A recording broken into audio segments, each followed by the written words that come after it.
What is up, YouTube? This is Super Monkman here, and I'm bringing you sort of a... Now I've, played the game for quite a while now, 4 days I think it is, my game time. And also, I've prestiged a couple of times. I feel like I can now sort of give you tips and tricks of how I use the guns, and how I take on challenging guns and challenging maps, such as Array. So the M16, it's a 3-burst gun, and normally it's a 1-burst kill, but you for long range probably have to do a 2-burst, even though probably 4 bullets need to hit the target. So that gives you the option. And the Array map I find one of the trickiest to get a good score on. Now, how I play on this map is I play defensively. I've tried to protect B there so my teammates can go, and I must have just not seen that guy underneath. So they've completely flipped us now, and now I'm backtracking. So this is a bad position where we need to be. You need to go for B straight away. You need to make sure your team can do it. You have to assign like a guy to capture the flag, a guy to like look over the flag. That'll be fine.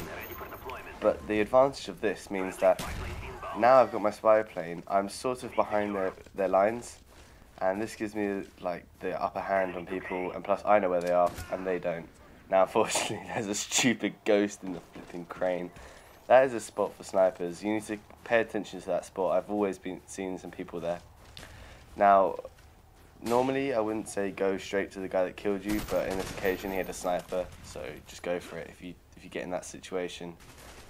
So right now I am just moving into the Array. I don't normally go in the building with this type of gun. What you need with this gun is range. You need some range. So you can see in the first like couple minutes of this video, I'm just getting torn down because the range isn't like in my favour. Hardline I use just to keep the spy plane up for people. It helps the team and it helps me out. And this spot right here is where you can do damage. You can check on C. You can see if people are going to take C, and you have a clear line of sight all the way to that. I don't know if you can see it, but there's a little wall like next to B that people run from A, and they sit there, and it's a good spot for them. But you can see them clearly, and with the M16, it's so accurate because of the ACOG sight. I recommend using the ACOG sight definitely. I don't know why, it seems to give it a bit more oomph. I think it seems to, I don't know, I just find it a lot easier to kill stuff. So right now you can see that, I can see that they're losing C, so just swing round, it doesn't take that long, and it gives me my Cobra. Now on Array I would recommend just standing back. I know it's a bit campy, but it's a really good way, it's a really defensive way to do it, and it's really like effective. And I don't know what that guy's doing, he's literally got no clue about me.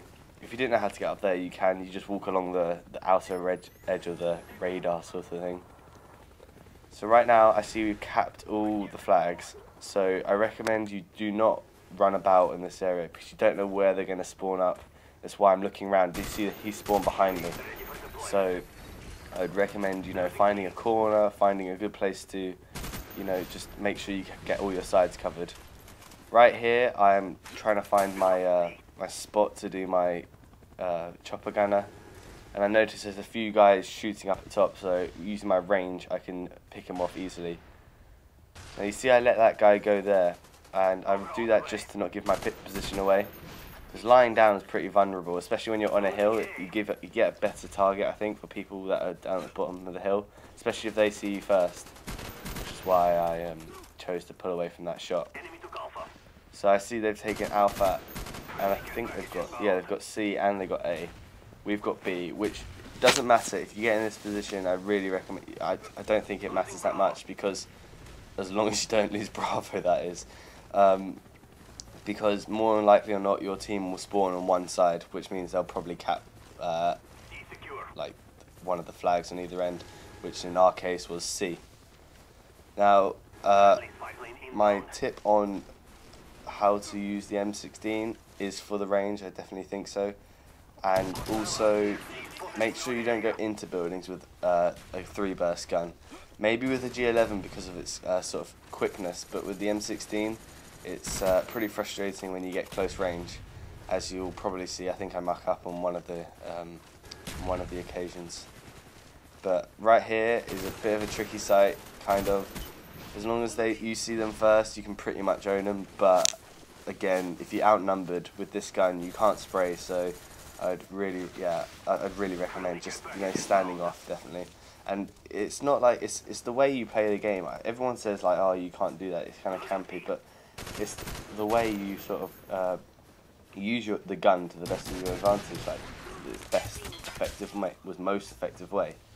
You see there, I get into a close quarters sort of combat sort of area, and I pay the price by dying. I've still got this chopper gun, so this is what I'm just going to run into here. I'm going to speed it up a bit.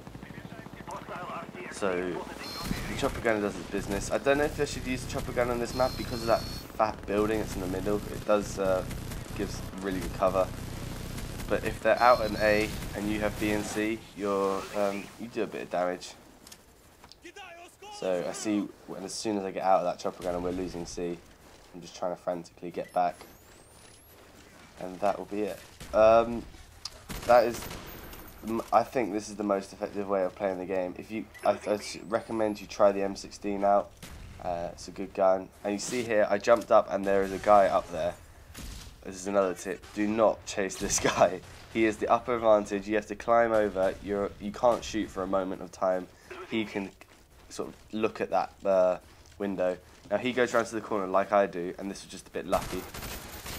You just don't want to try and get into these 50-50 situations. You need to have the upper hand all the time. And by doing this, I mean like using rocks as cover, use anything possible. The map gives you them for a reason, not for like display. You can use them for a reason. So definitely any barrels, any little bunkers, just go for them, and you'll do pretty well, I believe. Now this sort of tips only occur on domination, I believe, because of the random spawning and team deathmatch, and demolition is just a set spawn, which I suppose you could probably use these techniques for because of the you could sort of stand at an area. Now always keep in mind when you're standing off and you're picking people off at such a range, that if your team push forward and try to 3-cap people, then I recommend you just check your back a few times. Maybe if you want, you can stick a motion sensor behind you. Maybe it'll give you an edge. But I really do recommend that you always check your back for a bit. Now in here, I see, you know, we're nearly about to win, so I push forward a bit. And this is a good window to chill out on because of the spawn. It will spawn at, I don't know if you know where it is, but it's where the Jeep is parked at the far end of the map. They spawn out of that building. So you can, as soon as, you know, the radar shows, you can definitely go for it, and you have a massive advantage as well as the M16 and the ACOG. You are excuse me, you are top dog. As you see here, I can just pick people off as I please, and I get my second Cobra. Now I will be doing these episodes, you know, whenever I get a pretty good game. I just got a good game on jungle. I will put that up. And I've also got a 56 for 2 with a sniper with a WA 2000 or the Water 2000. I don't know how you say it. That will come up. That'll be my random tip of the day, well, my random clip of the day, I'll say. So I hope you enjoy these tips. Please rate, subscribe, and comment. Thanks a lot.